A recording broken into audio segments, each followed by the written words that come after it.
Why do kids love learning but hate school? Even people who love learning, people that I know who grew up to be scholars, reading all the time, all of those things, taking in more and more information, how is it that they hated school? And I think the reason was that their entire purpose that they were told that school was about is do this because I told you so. And students weren't brought into it. They weren't told, look, here's how this is going to benefit you. Here's how you are part of the process in guiding this journey. My name is Mike Gelbart, and I'm the co-founder and principal here at VISST. I was born and raised in Vancouver, went through the Vancouver public school system myself.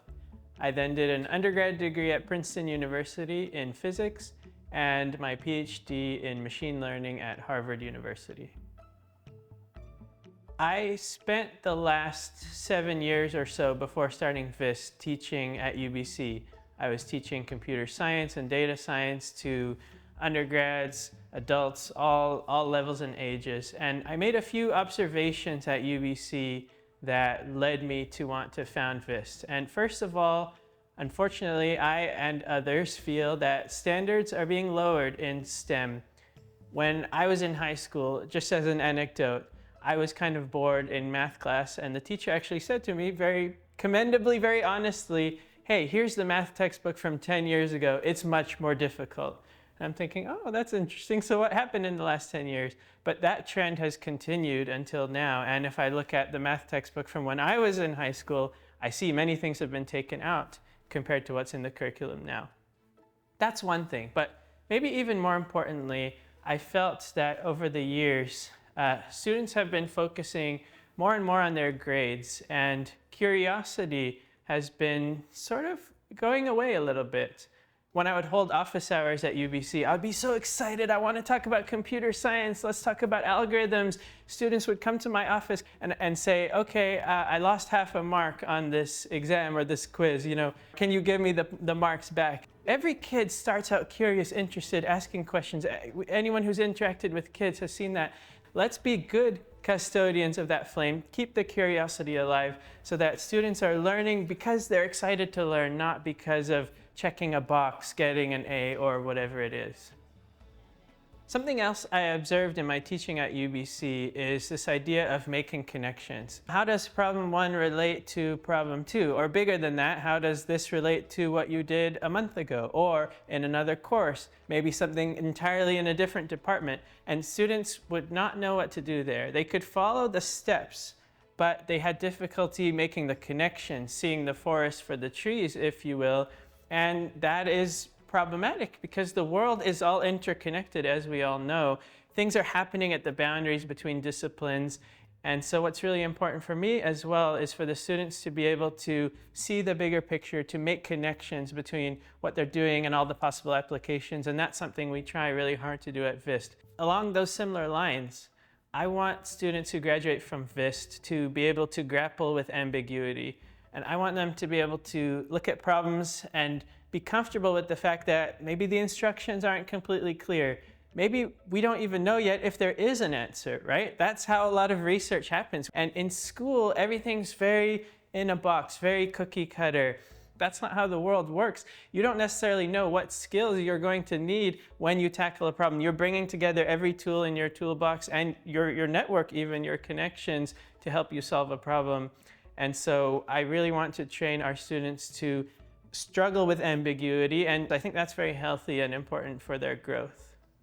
In starting VISST, I've observed sort of a trajectory of the education culture in our society that I think is damaging, and I would kind of summarize it as the whole education machinery is being optimized to just not hurt people's feelings. So we have started to take away exams, we're taking away grades, we're not necessarily saying, look, you did this incorrectly. Maybe you've spared their feelings in the moment, but what's going to happen 10 years from now when they're out in the world, they're in the workforce, and they realize they don't have the skills to get the job they want, to live the life they want? Yes, you have to encourage people when they do well, and you have to guide people and let them know when they don't do well, because that's how they grow. And I'm just very concerned about this trajectory in how our society is going that's really sheltering people that's really coddling our students, and that's really a betrayal and something I'm very concerned about as a member of society, but also have in my mind as a school principal. Computer science, that's another reason to create VISST. We all know that computer science, computers, computation is very important in our world today.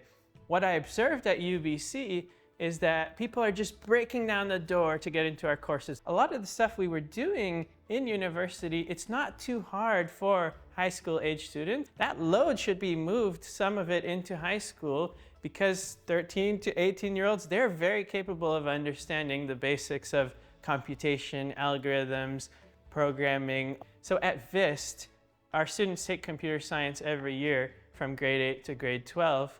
These skills will be useful in any field in STEM and even beyond STEM. Regarding gender balance in STEM and in computer science, one thing that I learned from my colleagues and observed at my time at UBC is that often certain groups, for example, women, they might self-select out of a particular topic. And that's unfortunate because it turns out they would have been amazing at it, right? So at VISST, everyone takes computer science all of those 5 years. It is not a choice. And by having everyone do it as part of the required curriculum, we bring in more people into those fields. There's so many challenges we're facing.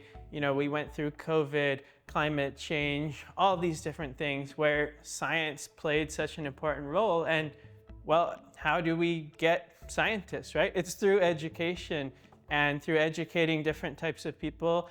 And at a very early stage, there's so many good habits you need to build, so many foundational skills. It is too late in university to say, I'm going to explore STEM for the first time. And so to me, starting a science and technology high school, maybe it seems like a random choice to someone else, but to me it is this obvious choice of something that's really important for our society. How did I get into teaching? Yeah, there's a bit of a funny story there, actually. So when I was in elementary school, I was a few years ahead of my grade in math. And so I was doing math just by myself using a little computer program. And so when I got to the end of elementary school, I told my teacher, look, I don't really want to do this anymore. It's too lonely. But look, there's these other students who are also advanced in math.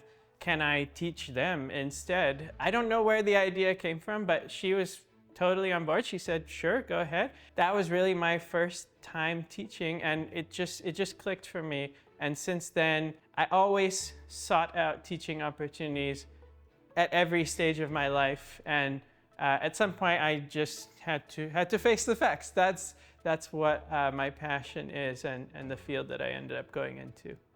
Starting a school is pretty hard, I will admit it. But one thing that has gone quite well is finding teachers. VISST is really started by educators from the beginning, and I think that means we really understand that VISST is for educators. There's teachers contacting us who, hey, do you have a job, right? That's really nice for us because it means people recognize that we see them and the importance of what they do. When we're hiring, other than, you know, applications that come in, we have this network already to draw from, which has been really powerful. On the VISST website, we have these 4 commitment statements: our commitment to students, our commitment to parents, our commitment to teachers, our commitment to society. VISST is for all of those stakeholder groups. If it is a place where teachers are miserable working here, we have not succeeded. If it's a place where students aren't growing and fulfilling their potential, we have not succeeded. It is a lot for the students, maybe mostly for the students, but the school also serves the society at large, and I think it's important for us to recognize that we are guiding these people to make them the best versions of themselves, not just for their personal gain, but for the betterment of our society.